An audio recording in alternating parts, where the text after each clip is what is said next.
try. Sasha, Okay. see, you can connect up to 5 people. Okay, perfect. So welcome back, everyone. I hope you all had a nice, relaxing break. We will now turn into the next session of our well-being and sustainability part of the agenda. We will discuss distributional accounts, which is a very important topic in relation to well-being and sustainability to obtain more insight in how different household groups are faring. So in this session, we will start with a presentation by Jennifer Whittington from Stats Canada on the sub-annual distributional results in Canada.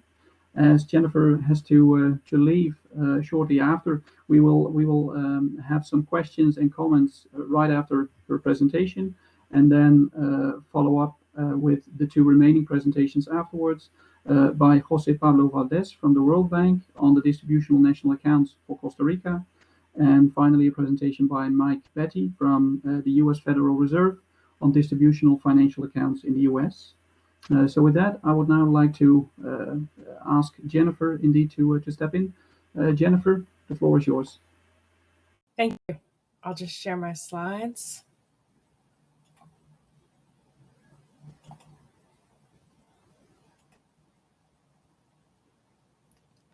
So good morning. I'm here to talk about the household economic well-being during the pandemic.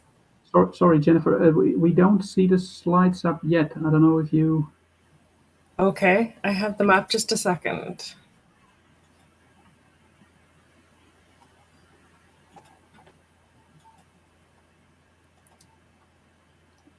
Is that better? Yeah, it's coming. Okay, perfect. There they are. Good. So I wanted to talk a little bit about our experience creating sub-annual DHEA.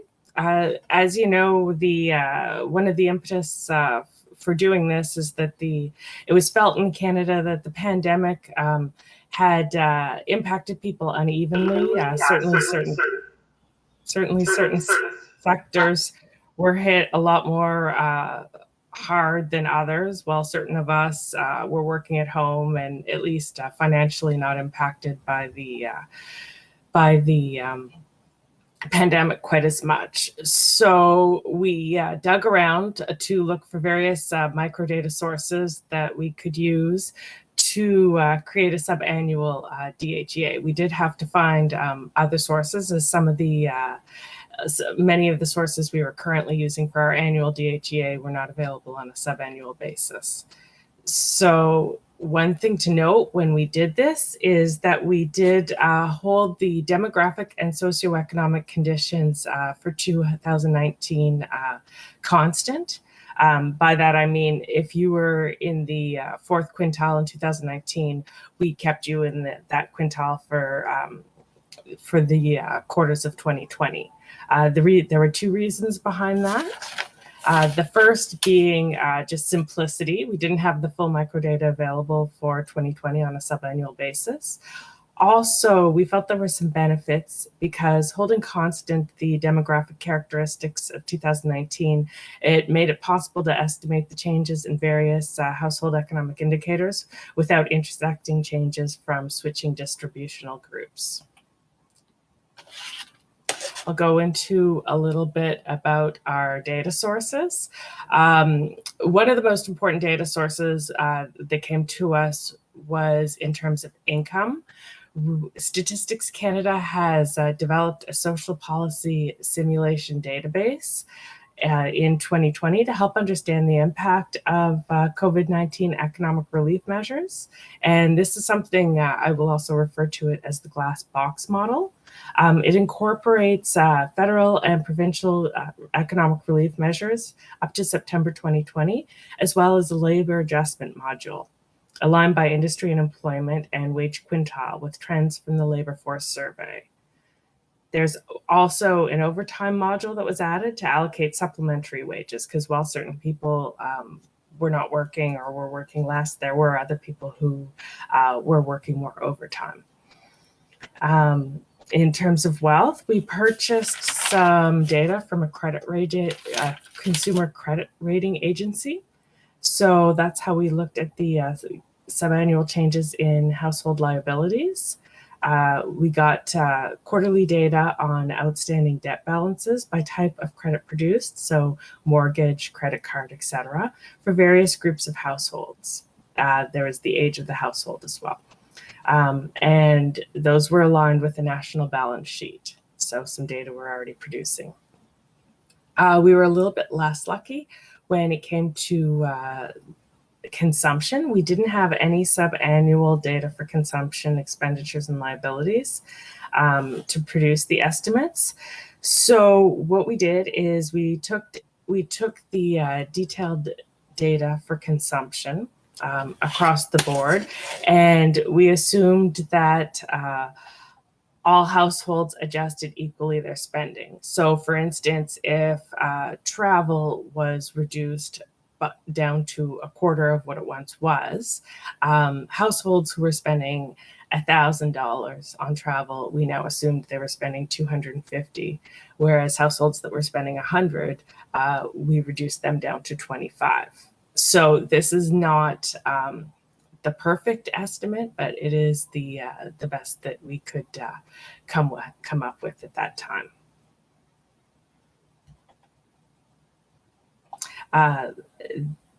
That said, there were some other adjustments that were made based on data purchases from the Consumer Credit Rating Agency, as we said, for real estate assets to better align the trends of mortgage liabilities for certain groups. And given the big changes in real estate, that was an important addition.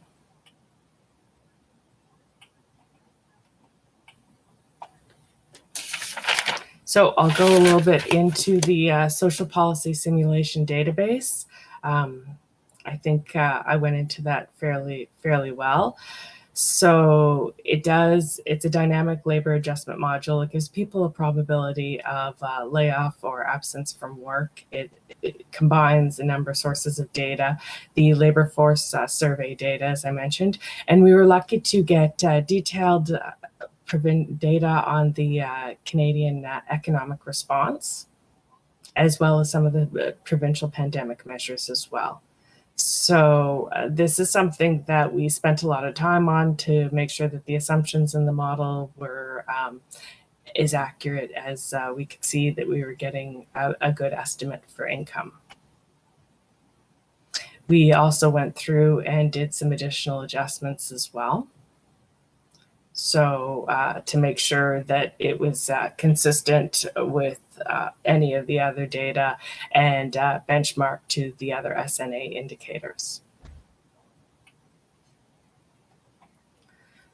So what you're seeing here is the income distributions.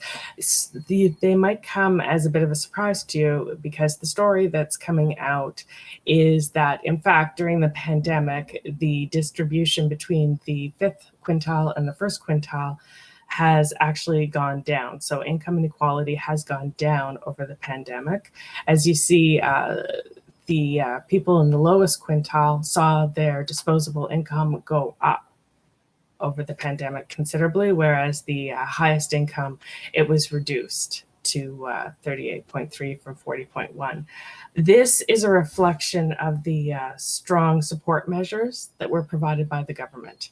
As a matter of fact, this change was driven by the fact that lower income households, the government's transfers exceeded the loss in wages and self-employment income. So I guess in Canada, when the pandemic started, the government sort of chose, they didn't know exactly what the losses were, so they chose to err on the side of caution when providing these measures. You see that particularly in one of the in Q2. Now, to give you an idea, you can also see I have a line there that shows, excluding these support measures, the strong support measures, you would see a very different story. You see disposable income going down considerably for the first quintile and third quintile, and less for the for the highest quintile.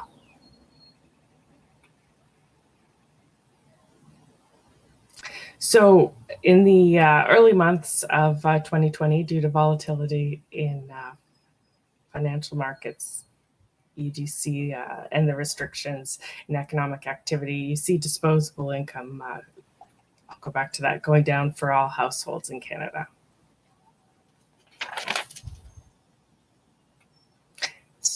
So back to compensation. As the pandemic began to unfold in Canada, compensation of employees fell most in Q1 for lower income earners and the youngest. So those were the people who were most hit by the pandemic.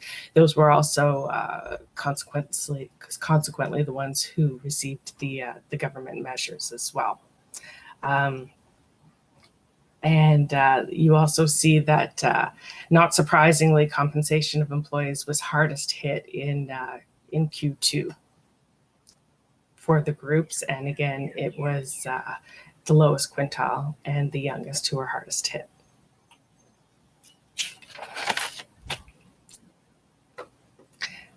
Mixed income earned through self-employment declined for all the households in both Q1 and Q2, with the largest cumulative declines with the lower income households once again, minus 31.9%, as well as those with major income earners in the 55 to 64 category.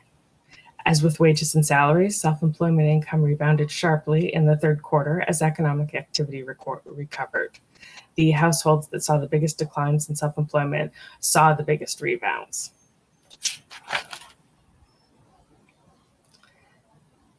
The introduction of the COVID-19 support measures led to an unprecedented increase in current transfers, up 57.6% to all households in Q2.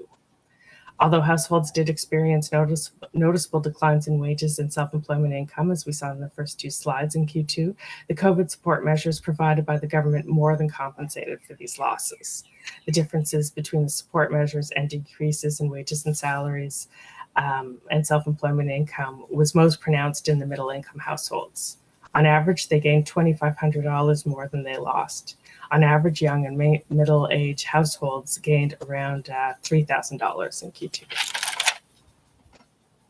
And you can see how, just in terms of the percentages, how those are unprecedented amounts.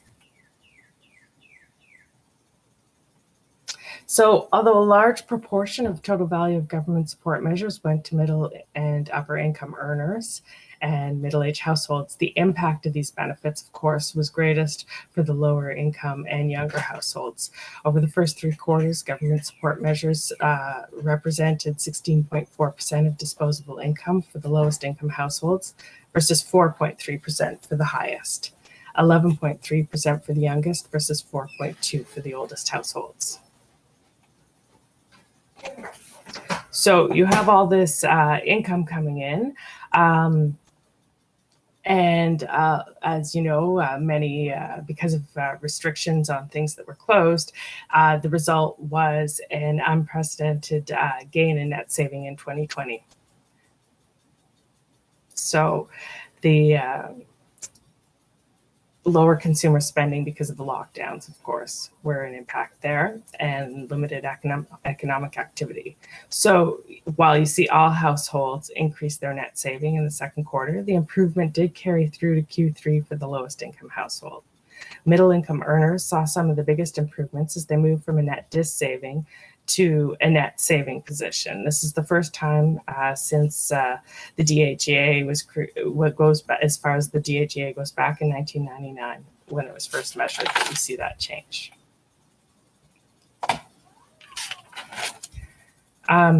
Despite the economic pressures introduced by the pandemic, households saw their wealth increase in 2020. Relative to 2019, household net worth grew 5.2%. Up to Q3. Wealth for households in the lowest income quintile grew by more than other households, which is consistent with the other stories. And these gains occurred as the increase in value of real estate holdings outweighed mortgage data acquisitions. And I believe most households saw their non-mortgage debt balances decreasing more than higher income. The lower income households saw that happen more than higher income households. While fluctuations in wealth for the highest income earners were driven by more volatility in the financial markets that you see in the big drop in Q1, as they tended to hold more in investment funds relative to lower income earners. So these trends in net worth are also varied across age. Although households less than 35 held the least wealth of any group, they saw their average net worth increase by more than the other households. So this was driven by gains in acquisition of real estate and consumer goods, so cars, appliances, electronics, that outpaced growth in debt obligations. So lower income earners and younger households acquired mortgage debt at a faster pace than other households, as they were encouraged by dramatically reduced mortgage lending rates offered by financial institutions. Even though they increased their mortgage liabilities more than other households, they were also less leveraged as real estate values grew at an even faster pace. So we've had the real estate market has been quite hot in Canada over the past year. Non-mortgage debt, credit card, car loans, etc., fluctuated more than mortgage debt over 2020, as it saw a decrease for all households at the onset, then grew in the third quarter as containment measures were eased. Over the first 3 quarters, households in the lowest income quintiles reduced their non-mortgage debt acquisitions more than other households. The debt-to-income ratio fluctuated greatly throughout 2020, especially for lower income earners and young workers. So that's a common theme you see throughout. Although the reductions in income were due to the onset of the pandemic, households in the lowest income quintile increased their debt-to-income ratio from 2019 to Q1 20. This ratio then dropped in Q2 as governments introduced support measures to those losing their jobs or were reducing their hours worked, while the debt-to-income ratios for younger and core age workers benefited from the range of government benefits that were introduced in Q2 2020 to mitigate the economic impacts of the pandemic. Ratio restrictions for those aged 55 plus were driven by a combination of reduced debt and moderate growth in disposable incomes. So we have committed to producing a quarterly DHEA for at least into 2021. We will continue to rely on the same data sources, and we have commitment from the people who do produce the model that they'll continue to do so. And we also need to have timely access to administrative data to the COVID-19 support measures. At the same time, there's still an annual program, so we will continue to produce the annual DHEA and incorporate those benchmarks into our quarterly data.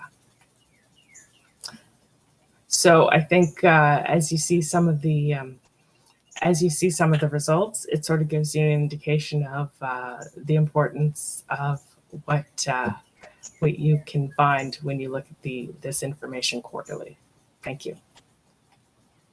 Thank you very much, Jennifer, for a very interesting presentation, and thanks for Statistics Canada for really driving the work in this area. It's impressive to see you have very long time series already for the distributional results, and now you also come up with results. It's really impressive to see, and I think particularly during this COVID pandemic, it's really important to have this timely information at a quarterly level.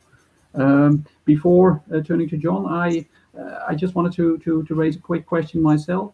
I was wondering, one of the issues that we are discussing in the guidance note related to distributional accounts is the dynamics between household groups. And I was wondering, you are keeping them consistent over the time period for the quarterly results. Maybe that's just out of convenience, but I was wondering whether it might also make more sense during a period like the COVID crisis, because all of a sudden you may have large dynamics between groups which are only temporary. So I was wondering if this was a deliberate action, or this was just due to the data sources at this point in time, and if you are going to stick with this. So that will be a question from my side. John, just turning to you for questions from the chat.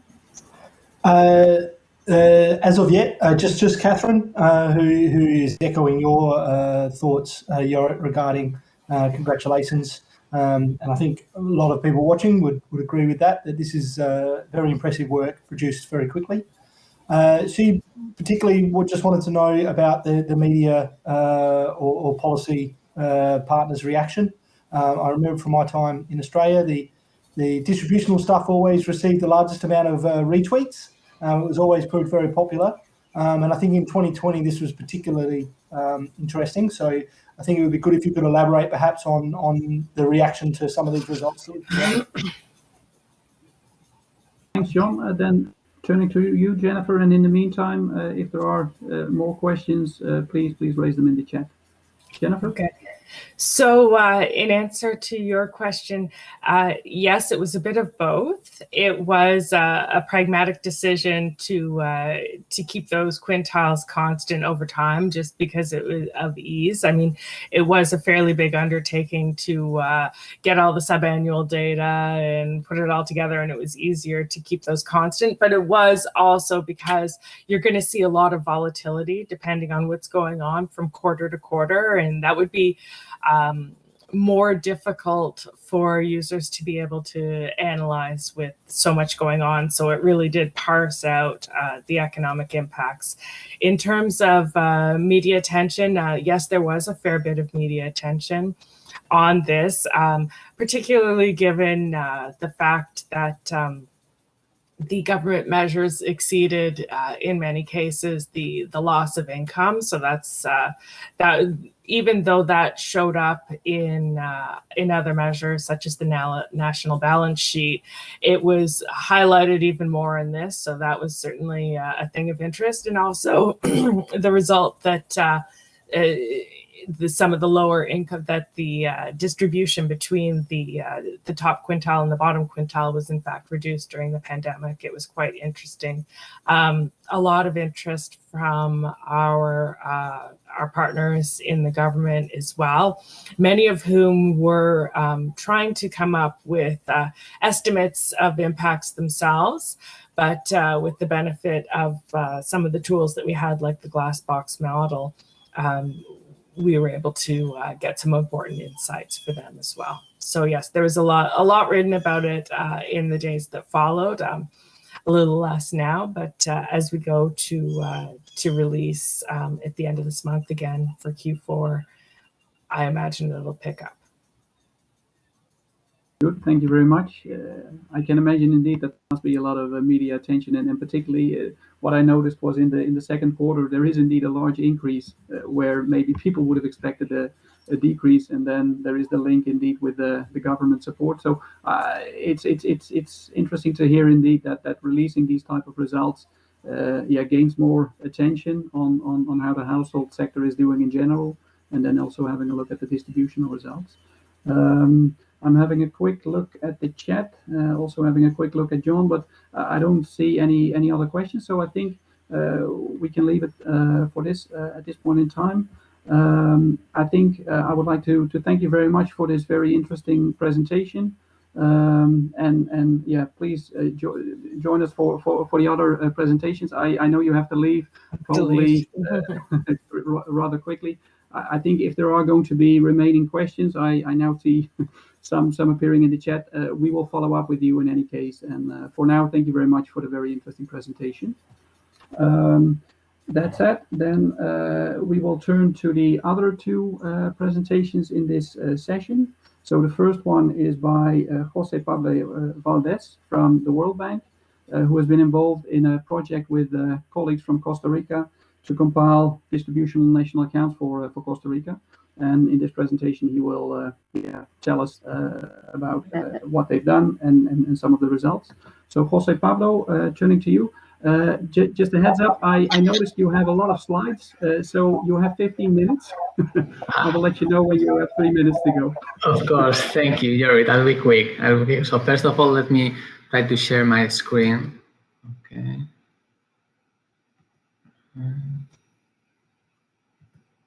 You should be seeing it now. Can you please confirm that? It's coming up. Okay. If you can put it in the presentation mode. Yeah. I might. Yeah, there it is. All right. Thanks. Okay, well, thank you. Thank you so much, Yuri. It is great to see you, as usual. First of all, I would like to thank the organizers of the meeting for inviting us to present our experience in deriving this experimental set of distributional national accounts in Costa Rica. So here is the outline of the presentation. We will start with a brief introduction, followed by the description of the project's development objectives, and a brief outline of the methodology and data sources used, the proposed work plan initially designed for its activity, and also a summary of the main results and the difficulties found, lessons learned, and the next steps. So to start with, I'd like to say that one can expect that the economic crisis to be more intense in situations in which there's a growing inequality, with economic policies not being as effective as they should be, in the sense that while they can actually increase the level of GDP, the growth, they do it at the cost of increasing inequality. Just because there are no tools to carry out any analysis in this line from a macro perspective, right? Distributional analysis, then it is critical to have these tools. And this is not new. It has already been mentioned in our presentations in this meeting, right? But going back to 2009 with the Stiglitz report, they actually make a specific reference in this line, right?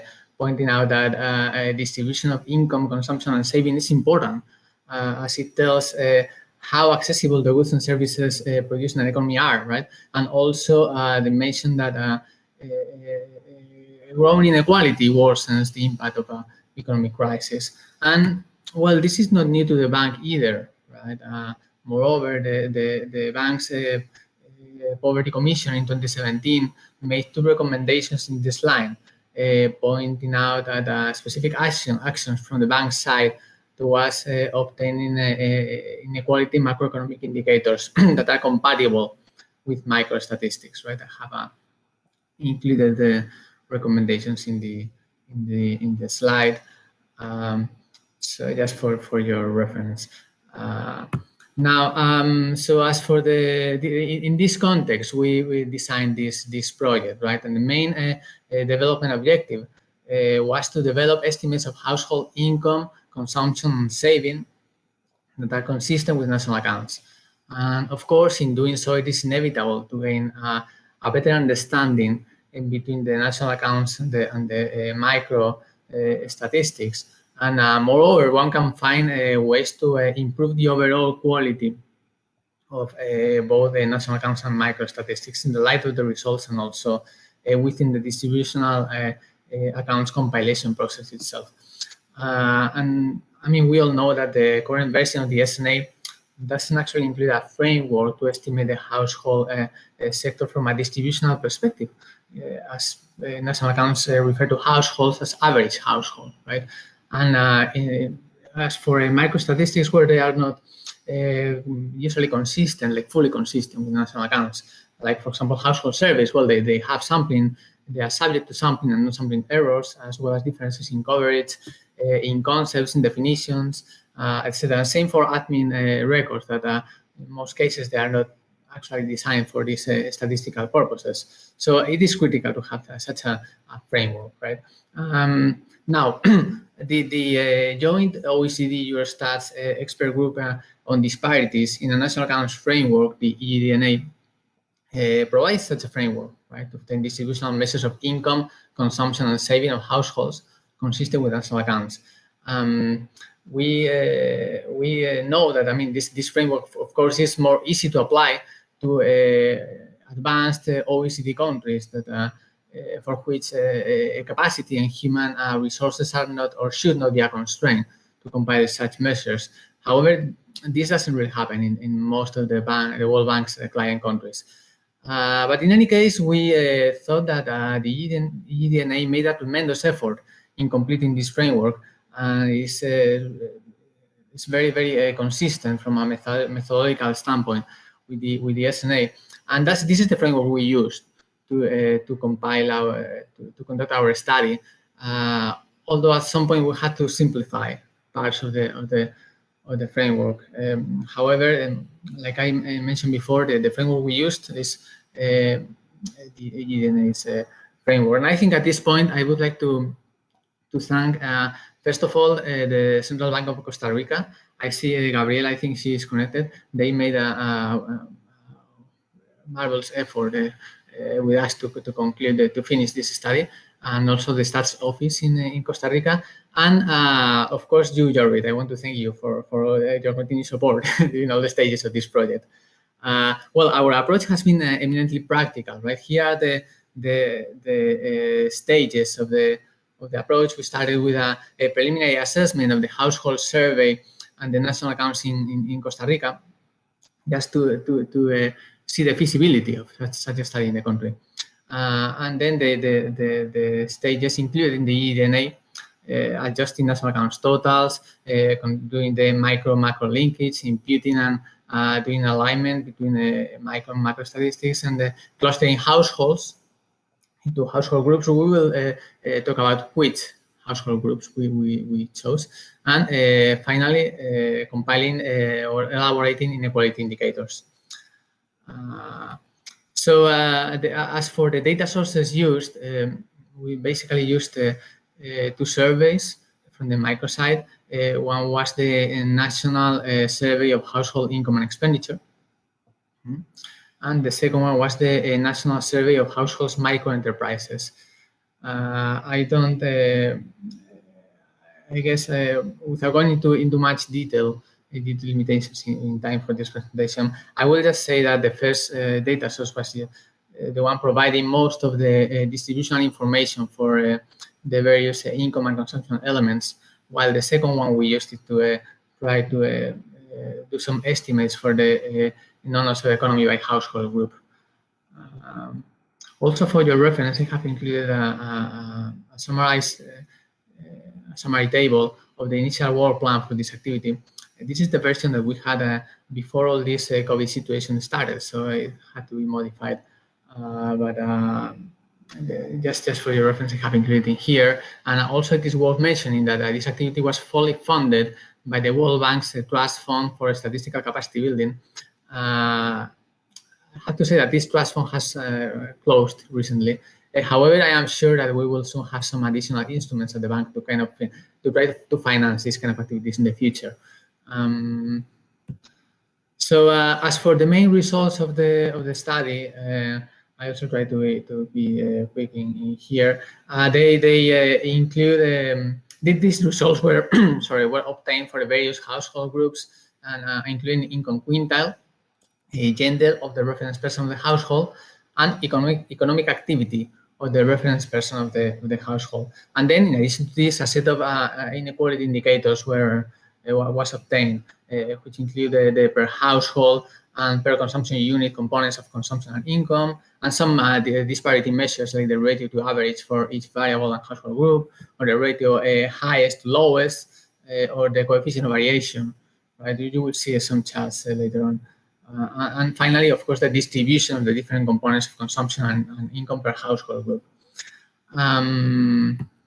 Well, like I said, I will go through these graphs. I try to move quickly, Yuri, but I would like to say that in general, the distributional results we obtained were in line with those of similar countries participating in the EDNA, particularly these results for Costa Rica, as you can see here.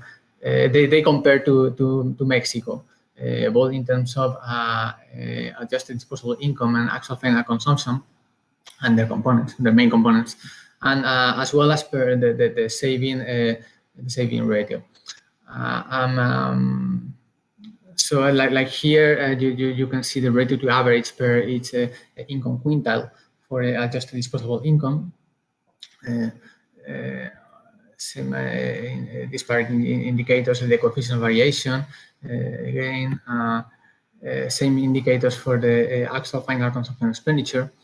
And let me move on to the saving ratio. Okay, so as for the saving ratio, you can see that it was negative for all income quintiles except for the fifth one, right?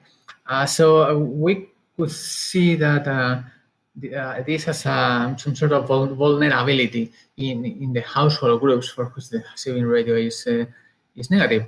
However, we were also thinking that it might also indicate somehow that there's a significant amount of income that perhaps is related to the norms of economy that is missing due to a lack of coverage on the supply side and national accounts, but not from the demand side, right?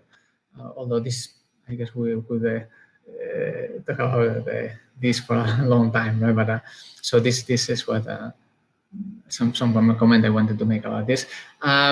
Now, moving on to results by gender of the reference person of the household, you can see here that in light of our results, we could say that households that are led by women are less favored than those led by male individuals or those for which leadership is shared.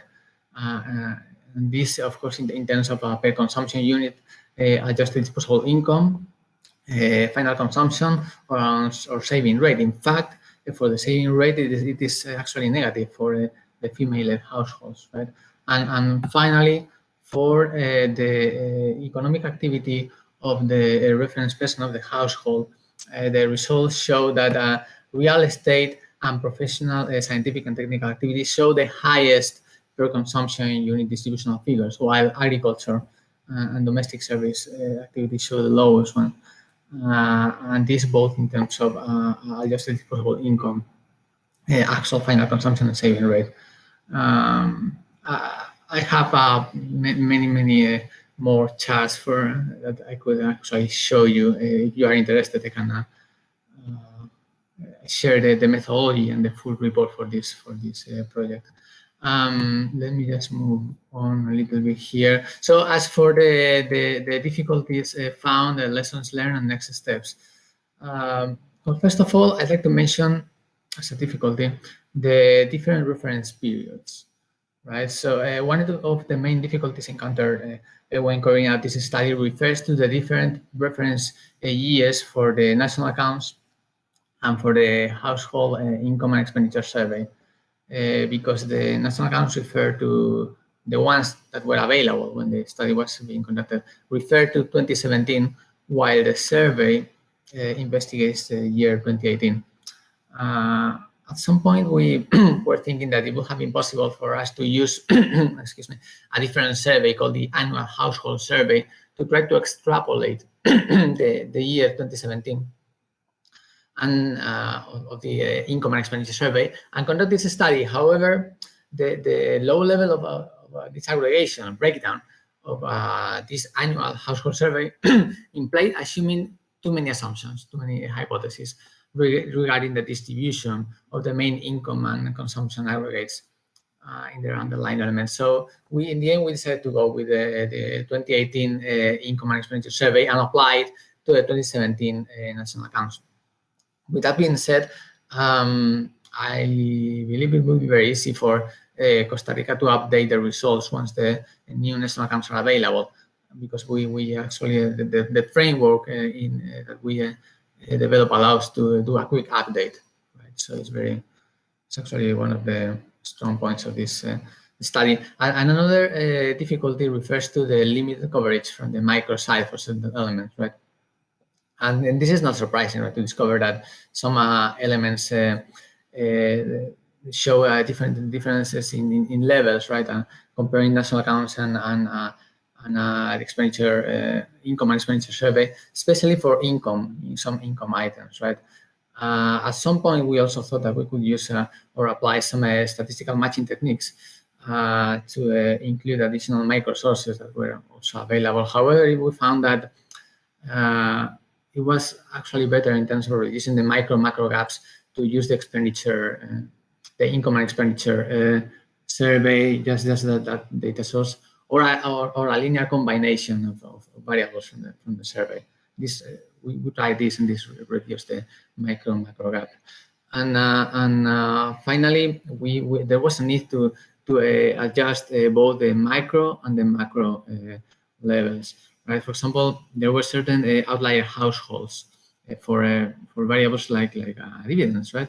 And including these households in the study was having a significant impact on the distributional data, even changing the saving rate a lot, right, for certain household groups. So we decided to remove those outlier households from the whole study, not just for those variables, but for the whole study.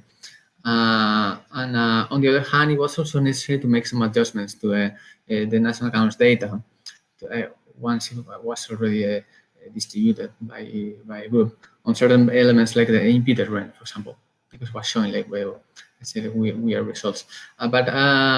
So this is all about the difficulties, and I say that about the lessons learned. I think it's important to like I mentioned before, to create some standardized framework to facilitate the compilation of these results for, or at least to compile a time series of distributional measures. This should be the ultimate objective of this, right?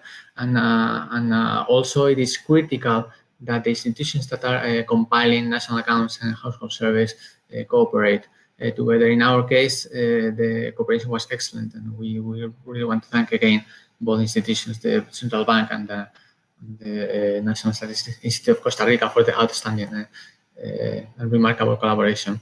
And finally, we just wanted to mention that we conducted a regional seminar at the end of this activity in December last year. It's a closing event, and it included participants from many countries. I think the slide, there's only 7 of them listed, but there were more present actually. I can correct this slide later. And also participants from the OECD, IMF, the UN, ECLAC, and the World Bank were present in this regional seminar, which was very, very useful. Here we presented in detail the methodology followed and the results, and also we discussed the possibility of replicating this exercise at a regional level. I want to say that informally, at least 4 countries have already contacted me to try to derive such results or support them in compiling these results in their countries. And finally, we believe that this is a very valid experience in terms of the SNA update, right? And the testing strategy for the distributions work in the SNA. So with this, I think this was my last slide. Yeah, it was. So I'll be open to your comments. Happy to answer any easy questions you may have. Thank you. Perfect. Thank you very much, Jose Pablo, for a very interesting presentation indeed, and for all the work done. I think it's really encouraging to see indeed that you have been involved together with the colleagues from Costa Rica to try to apply the EGDNA methodology to a different country, and to share with us the specific challenges that you're facing, and to test indeed whether the methodology is applicable. So I think for the development of further guidance for the update of the SNA, this is very important work. So thank you very much for that. If people have questions, please raise them in the chat, and then we will take them on board after the next presentation. So now we move to a presentation by Mike Betty from the US Federal Reserve, who has been involved in the development of distributional financial accounts for the US. So Mike, I would like to give you the floor. Please go ahead.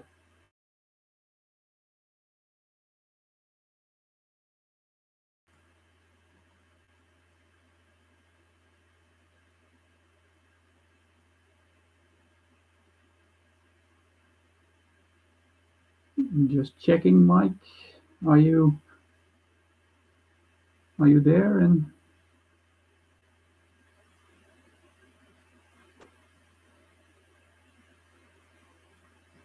because it doesn't seem like the presentation is coming up properly, and I cannot hear you yet.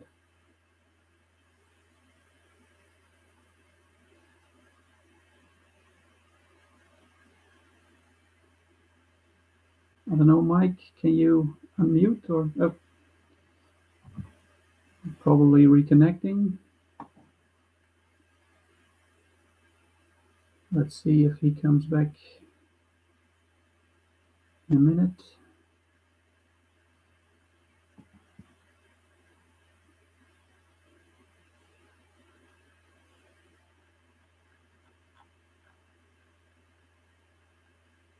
Hopefully he's able to reconnect quite quickly. Otherwise, we may already pick up some questions for Jose Pablo. So I don't know if people already want to raise some questions in the chat. Yeah, there was one that was raised by an Indian colleague, which I think perhaps was relatively straightforward. That perhaps Jose might be able to address, which was just regarding the interquintile movement. If the data that you were getting for this was only occurring every 5 years, then how were you making the adjustments for the movement between the quintiles on an annual basis? Thank you very much. It was a very good question. Yeah, this was an issue when we started conducting our study. Like I mentioned before, there is an annual survey, an annual household survey that provides information, distribution information as well. We think that this can be used to extrapolate the quinquennial survey, right? We didn't do it for this study. First of all, because we had a certain, we wanted to finish the study sooner rather than later, right? So, and actually we tried, and we thought that perhaps in this occasion the breakdown of this annual survey wasn't enough for us to significantly improve the results, because the income and expenditure survey refers to 2018. It's not far in time from the national accounts. So we thought it might not affect that much, and it was better to use this survey. Thank you very much. I see in the meantime Mike managed to reconnect, so hopefully everything is going to work fine now. Let's try indeed to share your presentation, and yeah, if it works, the floor is yours. All right. Sharing now. It's coming up. Yeah. I don't know if you can set it in presentation, but yeah, perfect. Yeah. All right. Excellent. Sorry about that delay. So I'm Mike Beatty from the Federal Reserve Board, and I'm here to talk about our effort to produce the distributional financial accounts, which is quarterly data on wealth, the distribution of wealth in the US. We've been doing it for a couple of years now. I do want to say that this is the project of a big group of people at the Fed, both current and past. So I want to acknowledge everybody there. Today I'm going to talk about how we construct the DFA, go over some headline results, focusing on long-term trends, compare this with some other measures of wealth distribution in the US, and then do some applications on some demographic trends. So we built the DFA by combining two existing Federal Reserve data products. One is the financial accounts, which has quarterly aggregate data on household wealth, broken down by all different kinds of assets and liabilities. And then the distributional information comes from the Survey of Consumer Finances, which is a triennial survey of household balance sheets. And the thing that the SCF does really well, better than anything else in the US, is it has an oversample of high-income households. So we get a real good look at those groups, which obviously is where much of the wealth lives. So what we do is a three-step process. The first step is matching each component of wealth in the financial accounts to a conceptually equivalent analog in the SCF. So we call that reconciliation. For each asset and liability and each part of the wealth distribution, we're going to then interpolate and forecast the SCF analog in between SCF waves. So we have the SCF every 3 years. The last one was done in 2019. So we're forecasting for each quarter in between the 3 years, going back all the way to 1989, and then extrapolating since the 2019 survey. Then in each quarter, we're going to apply the distribution of these forecasts to the aggregates for each component in the financial accounts. So I'll talk about reconciliation just at a high level here for a second.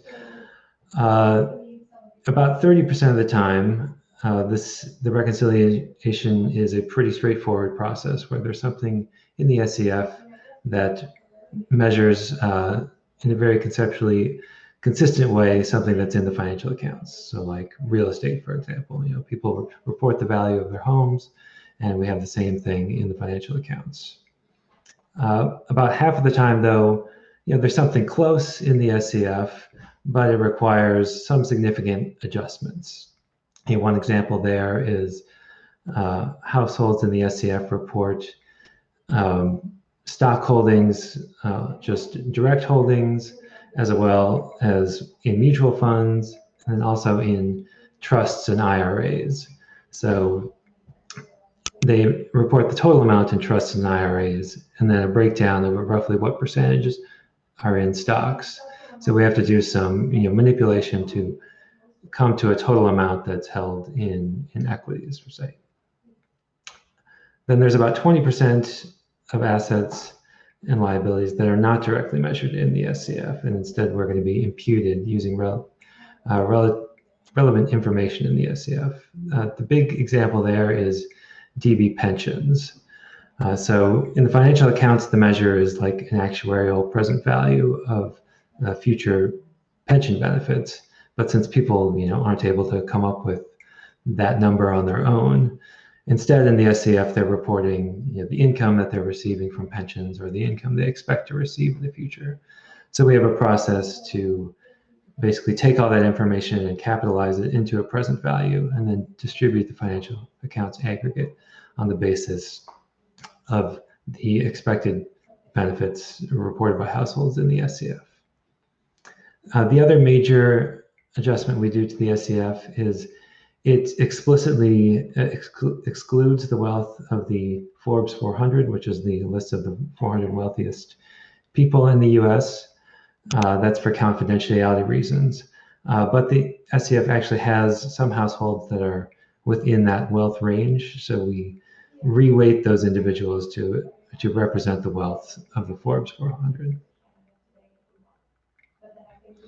So this is a look at how the reconciliation results turn out, just matching the SCF and the financial accounts asset by asset and liability by liability, both in the most recent observation in 2019 and then the averages over the 11 SCF waves that we use.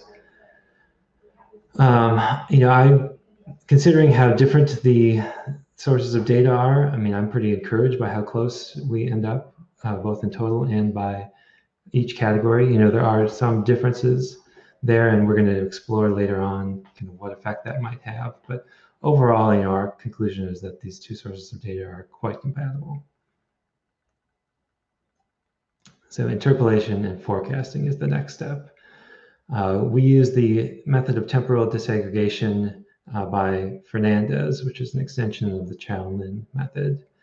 Essentially what it is we, for each asset and liability and for each part of the wealth distribution, we're estimating relationships between the distributions observed in the triennial SCFs and a quarterly indicator series. So the indicator series are aggregate pieces of data that we can observe every quarter.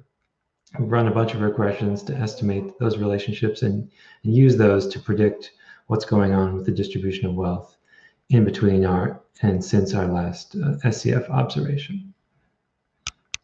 The choice of what the indicator series are is something that we're always re-evaluating and thinking about how can we do a better job. Particularly, this method was built before thinking about anything like COVID was going to occur, so it does a better job of using the past to predict the future when the past is relevant for what's going on.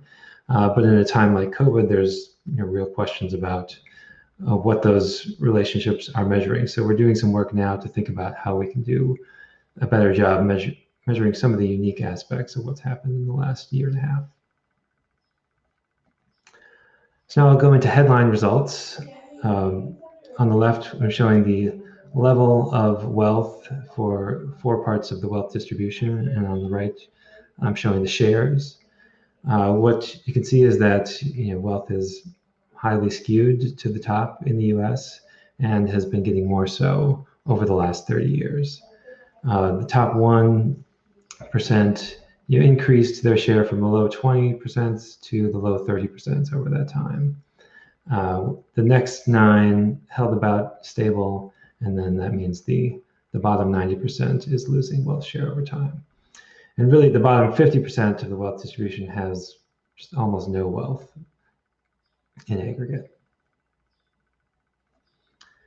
Looking at where the wealth comes from for the different groups, on the left, I'm showing business equity.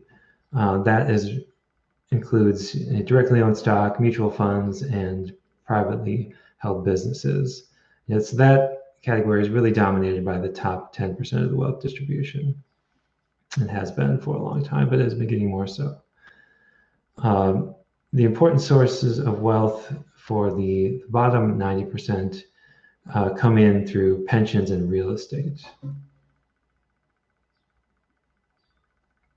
So now I'm going to compare with some other sources of information on the wealth distribution. And the first is the SCF itself. So between the SCF and financial accounting, they're pretty close, but a little bit different. So in columns 1 and 2 here, I do an exercise where if instead of in the baseline, I use financial accounts totals for each asset and liability. In column 2, I substitute in the SCF totals and look at how much does the wealth distribution change in each of the 3 decades. And the answer is not very much. So, while there are some differences between the SCF and the financial accounts, it doesn't produce much of a difference in terms of the distribution of wealth. Columns 3 and 4, however, show that our effort to bring in the indirectly measured pieces of wealth in the SCF, DB pensions being the biggest, but also insurance and annuities, does have an important effect on the distribution of wealth. Specifically, these indirectly measured pieces are quite a bit less skewed to the top and are an important source of wealth for the bottom, and particularly in preventing their wealth share from falling even more over the last 30 years. Here's a comparison with the World Inequality Database, which is a well-known source of the wealth distribution by Piketty, Sayers, and Zuckman. What we're showing is that their measure is a little bit more concentrated at the top than ours is, but over time the trends are quite similar. The work by Smith et al. Is another look at the wealth distribution. They take a little bit of a different approach to business wealth, and that produces numbers that are a bit closer to ours at the top of the distribution in particular. Now I'll go into some demographic trends. This is a really nice aspect of our data. Since the SCF asks a lot of detailed demographic information, we're able to produce estimates by a variety of demographics, and here is split by education level. And as we've seen, the overall wealth distribution gets skewed more to the top. A lot of that is coming through differences by education, where people with college degrees have increased their real wealth per household twofold over this time period, whereas people with less than a high school degree have actually seen a decline in their wealth. Interestingly, there's not much difference between some college and just having a high school degree over this time period. Looking by race, which is obviously an important topic, there are large racial wealth gaps in the U.S., and we really have not made any progress closing those over the last 30 years. And in recent years, since the financial crisis, the wealth of Black and Hispanic households has fallen behind a little bit. It is interesting to see that during the housing bubble leading up to the financial crisis in the mid-2000s, the wealth of Hispanics was growing quite rapidly, since they do have a lot of housing wealth relatively. But then as the housing bubble burst, their wealth fell precipitously. Splitting by age here, we're showing that older groups have seen their wealth grow quite a bit faster than younger people. This is a topic that's gotten a lot of attention because there's a sense that the millennial generation and younger generations have had a hard time kind of getting a financial foothold and getting their lives going from that perspective. And we are showing that while the real wealth of people under 40 has grown over time, it's quite a bit less than older groups. So if they're looking to how much growth previous generations had, they are falling behind from that perspective. Splitting by generation, which is obviously a similar split, what I've done here is taken each generation and kind of lined them up based on the midpoint of their ages at a given point in time. And you see the same story coming through here. Whereas millennials, are roughly keeping up with Generation X and the baby boomers before them. Each of the previous two generations were far outpassing their predecessors. So they're kind of getting a sense that in the past we'd seen kind of rapid growth from our parents' standards of living. The millennials are more on track. So that concludes what I'm going to show you today. We release the distributional financial accounts about 11 weeks after each quarter close. We have a website here where you can go and play with the data in a visualization tool in a lot of different ways, or download the full data set. So I encourage everyone to do that. Thank you very much. Thank you very much, Mike. Very interesting presentation. And I think, as I said, with Statistics Canada, I think it also applies to the U.S. Federal Reserve. It's impressive to see the amount of your work you've done in this area, and to see the long time series, to see the quarterly results, and indeed the timeliness. And I think there must be a large user interest indeed in the U.S. for this type of information. It was also interesting indeed to see how you apply the extrapolation techniques and some of these interesting breakdowns, particularly like the intergenerational differences. Indeed, I think that is of much user interest. So very interesting, and also some insights in the compilation technique. I think sometimes it might be struggling indeed for some specific items. So I was pleased to see some information on how you deal with defined benefit pensions, etc. So I think this also helps the community a lot in developing further guidance in this area. So thank you very much for the presentation. So we now heard two presentations on the compilation of distributional results, focusing on Costa Rica, focusing on the US. So I would now like to open the floor for specific questions, comments you might have for the two presenters. Just looking at John, if there is already something coming in the chat. Nothing yet related to the two presentations. There was just in the general in the chat. Brenda from Canada kindly responded on behalf of Jennifer to the question that was raised by Hakam towards the end of the first presentation after the coffee break. So I appreciate that, Brenda. We had the question from the Indian colleague, which Jose answered before.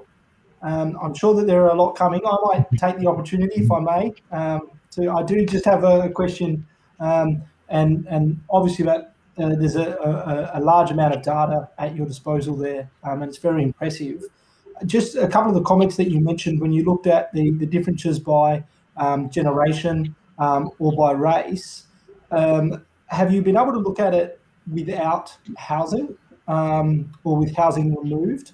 I often get the thoughts that housing ownership really moves the needle in terms of wealth, and that a lot of people often when it comes into wealth, that's where the question comes, is how can I get a foot into the housing ownership? And I just wondered whether or not that was a perspective that you had looked at all. Sorry, Yori, I didn't want to suddenly take the chair. I think we might just have a couple of extra ones, Matt, before you answer that one, if that's okay. Yeah, I think it looks like there are some interventions in the chat. So I think the ECB wants to come in. I don't know if we can indeed ask the UNECE colleagues to have Henning Arnold, that we open the floor to him so that he can raise his question. In the meantime, maybe I can already raise two specific questions myself. So one question is for Jose Pablo. I'm curious indeed what would be your main recommendations to other countries that are relatively new to this work. So you've started this work with Costa Rica, so it might be interesting to hear indeed specific recommendations for these specific countries. And then for the US, I noticed that in some occasions the micro data exceeded the national accounts results. So I was wondering if there is a specific feedback loop that you may change some results on the national account side on the basis of this analysis. So for example, I think for home mortgages, for deposit short-term investments, it looked like the SSCF exceeded the amount of the national account. So I was just wondering indeed if this leads to an improvement maybe of the national accounts totals. So these are two questions from my side. I see that Henning has been added to the group. So Henning, if you would like to raise your question. Thank you very much. Does it work? Can you hear me? Okay, yeah, thank you. So my name is Henning Arnold from the European Central Bank. And just to say that I appreciated much the presentations. We have at the ECB also a project to develop distributional wealth accounts or financial accounts. Therefore, that was very interesting. We often, when we do it, we also have doubts. Can we do it? Is it worth doing it? Is the quality good enough? And then it's very motivating and encouraging to see that, for example, in the US or in Canada, it is done and it's done successfully. I have a question to Mike Betty on the compilations in the Federal Reserve. I understand that there is in the first step, more methodological alignments between the two financial accounts and the survey. Then in the second step, I learned there is some rich corrections, 400, top 400, and then reweighting done in the calculations. But then there is still often a gap between the results as they are corrected after the SCF and the national accounts total. And I was wondering, how do you close this remaining gap? Is it closed? That's maybe the first question. And then how is it done? Is it done proportionally or a more sophisticated method? What are your practices and experiences there? Thank you. Thank you very much, Henning. Before you go to answer, Mike, I think quickly turning to John, I see there is an additional question, so maybe we can take that on board and then give Jose Pablo but it's okay, Mike, because I think this one is more directed at the first presentation.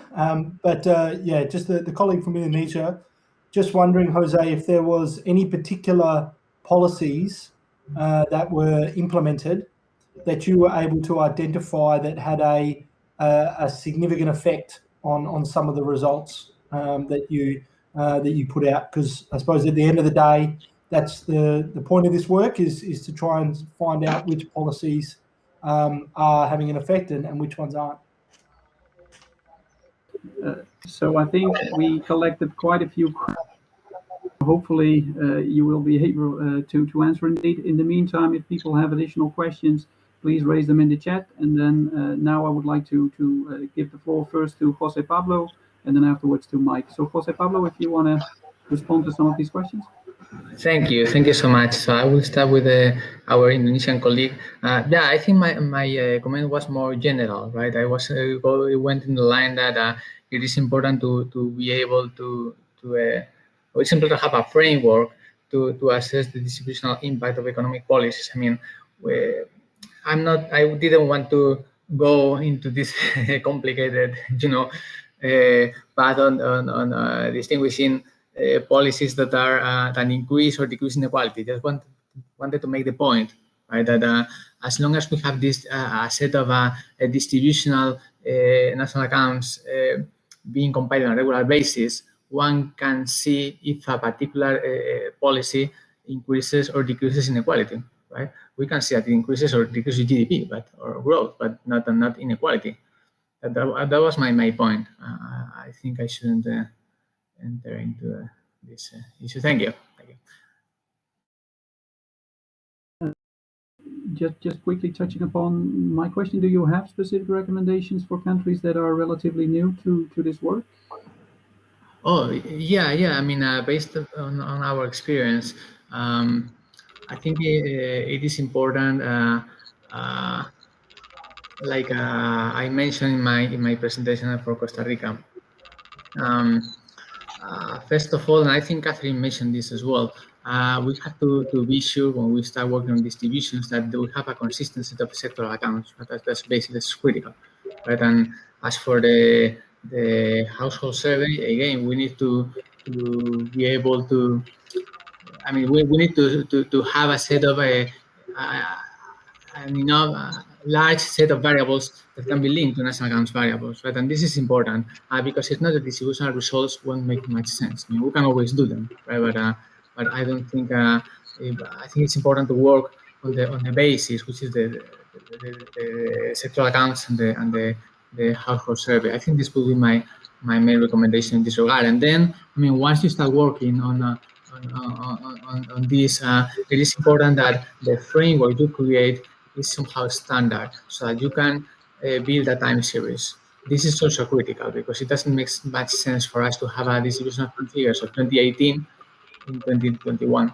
But I mean, for analytical purposes, well, it might be, but it's important to have a time series, time series. Yeah, that makes a lot of sense. Yeah, so indeed developing institutional sector accounts and looking for good links between the micro and the national accounts items, and then see if you can include it in the framework. Okay, thank you very much. Then turning to Mike. Yeah, so I'll take the question from the ECB first. Thank you for that. So the way we approach this is that we treat the totals from the financial accounts is the official amount that we're going to distribute. So we don't ever end up fully reconciling with the SCF total. The goal of that exercise is to determine is the distributional information that's contained in the SCF for this individual asset and liability, like, is that relevant and valid to use to distribute the financial accounts total? And our perspective is that we're getting close enough on enough of them that the answer is yes. There's obviously questions on some individual ones, and we never fully close that gap. In terms of has looking at the SCF and any differences led to any feedback in the financial accounts? It's certainly something that it makes us think about. We definitely want to understand the differences, the two sources and what's driving them. For something like real estate, where people are reporting the value of their homes in the SCF, maybe people are a little bit optimistic about that. That would make sense. Whereas in the financial accounts, we're basing it off of like a repeat sales price index. So, in a case like that, it wouldn't necessarily push us to want to redo the financial accounts number. For things like bank account balances, that is a place where we have some differences. But some of that difference is like savings accounts versus checking accounts. I think one, the financial accounts is higher, and one, the SCF is higher. So those two things are pretty substitutable. So maybe it's not a huge deal that there are differences. But our goals are always to improve the financial accounts. The way we construct everything is so different because we don't have any direct data on households in the financial accounts. It's all, we take like a total amount of equities that have been issued for the economy, and then we have data on every other sector of the economy and their holdings, and we subtract all that off, and so we end up with what's left for the household. We always want to improve that, and looking at the SCF gives us ideas of where to do that. I don't know that we've had anything yet that we've really latched onto it and made a fix because of this, but it's definitely something that we think about. The last question on housing and the effect, or age and the effect of housing. That's not something that we really looked at specifically before that, but actually when you were asking, I just went to our website and pulled up the data. And yeah, I mean, it's definitely true that housing is a bigger contributor of wealth for the millennials and Gen X and lower wealth groups overall before people have had time to accumulate retirement wealth and stock and so forth. So it's definitely part of the story that things would be less younger with housing. Okay, thank you very much for the responses, both Jose and Mike. Looking at John, if there is anything new coming in the chat. If not, then I think we can wrap up this session, and I can start closing the meeting for today. So today we heard a lot of interesting presentations. So in the first session, we learned more about the broader framework and the work of the specific task team focusing on the broader framework, and also some experiences of countries developing satellite accounts. We saw that this leads to very relevant information on various interesting topics of very much policy use. We also saw that there are important feedback loops of these satellite accounts to further improve the quality of the main national accounts results. We also heard about specific challenges in the compilation, and that we might take a flexible approach in which specific satellite accounts to encourage. It's important for countries to liaise with the users to see what is of main policy interest in the country. Also to have a look at the financing of some of this work. There is a lot of work already going on in these areas. A lot of guidance is already available on a lot of satellite accounts. And it's good indeed to see these hands-on experiences to further improve the guidance in the various domains. In this regard, a lot of this information has been taken on board in the guidance notes that are being drafted in the SNA research agenda, and a lot of this information is already becoming available for global consultation. And as I mentioned before the break, we encourage everyone to have a close look at the guidance included in these guidance notes, and to have a look at the relevance of this information, and also at the feasibility of the guidance included, and provide your feedback, which is very relevant for us to further improve the work. In the second session, we had 3 presentations on the compilation of distributional results, which is also a topic of very high policy relevance. We saw from the 3 presentations what type of information can be obtained from distributional results, not only focusing on breakdowns by income group, but also focusing on age groups, intergenerational aspects, looking at the gender perspective, etc., etc. So a lot of useful breakdowns that can be obtained. And we also noted that the frequency and the timeliness of these results are very important. So as we could see from Canada and from the US, that it's very relevant to have these data available with a short delay in time, particularly in relation to the current COVID crisis. We also noted that there are quite a few challenges in the compilation process, so sometimes you have to rely on assumptions, and it's very important in this regard to learn from the experiences of the various countries. A lot of work in the area of distributional results has already been done. We have various projects at the international level doing work in this area. ECB is doing a lot of work in the area of financial accounts. Eurostat, OECD are doing quite a lot of work on the distributional results on income, consumption, and savings. Also already having first experimental results, but there is indeed room for further improvement. And I think these exchanges of experiences, what is going on at the country level, also looking at what is being done at Costa Rica, for example, is very important to further advance this work. This distributional work is an important addition that is going to feed into the update SNA. So it's very welcoming indeed to see all these ongoing initiatives. And also in this regard, there is the guidance note forthcoming. And here we also would like to welcome your feedback, your thoughts, and also your concerns about possible feasibility of compiling these results. And please don't hesitate to reach out to us if you are in need of any help. So very useful discussions today. I would very much like to thank all the presenters for their excellent presentations and for the discussions. I would like to thank John Mitchell for his work as moderator. Job very well done. And I would also like to thank the interpreters for their interpretation of the sessions. And finally, I would like to thank you all for your attention and for your contributions to the chat. As we mentioned, this was the first day on well-being and sustainability. We will continue tomorrow with 2 sessions, one on labor, education, and human capital, and a second session on work ongoing in the area of environmental economic accounting. And this session will start tomorrow at 1 o'clock Central European time. So hopefully we will see many of you for the session tomorrow. For now, wishing you all a very nice rest of the day and hopefully see you tomorrow. Thank you very much. Bye.